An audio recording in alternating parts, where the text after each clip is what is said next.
মৌ বাহ মৌ শাক আমি যে খাওঁ মৌজোল চাওকচোন কিমান গাল মৌ বাহ আছে মৌ শাক আছে ৰ'ব দে আপোনালোকক জুম কৰি অলপ দেখাই দিছোঁ ভাবিব নোৱাৰাকৈ ইয়াত ভৰ্তি হৈ আছে মানে কাৰোবাক লাগিলে কণ্টেক্ট কৰিব পাৰিব আমাক চাব দেই মই জুম কৰি দিম অকণমান ইফালে গৈ লৈছোঁ বাপৰে কি সৃষ্টি ভগৱানৰ কি সৃষ্টি চাওকচোন ইমান ধুনীয়াকৈ মানে ইমান চিমেট্ৰিকেলি যে বস্তু এটা তেওঁলোকে বান্ধিব জানিছে মৌ মাখিখিনিয়ে ভাবকচোন সিহঁতি কেতিয়াও কাকো আগতে এটেক নকৰে যদি আপুনি সিহঁতক কেতিয়াও আগতে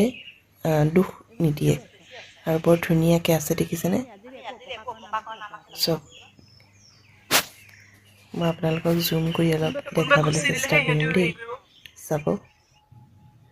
সেইখিনি চাওক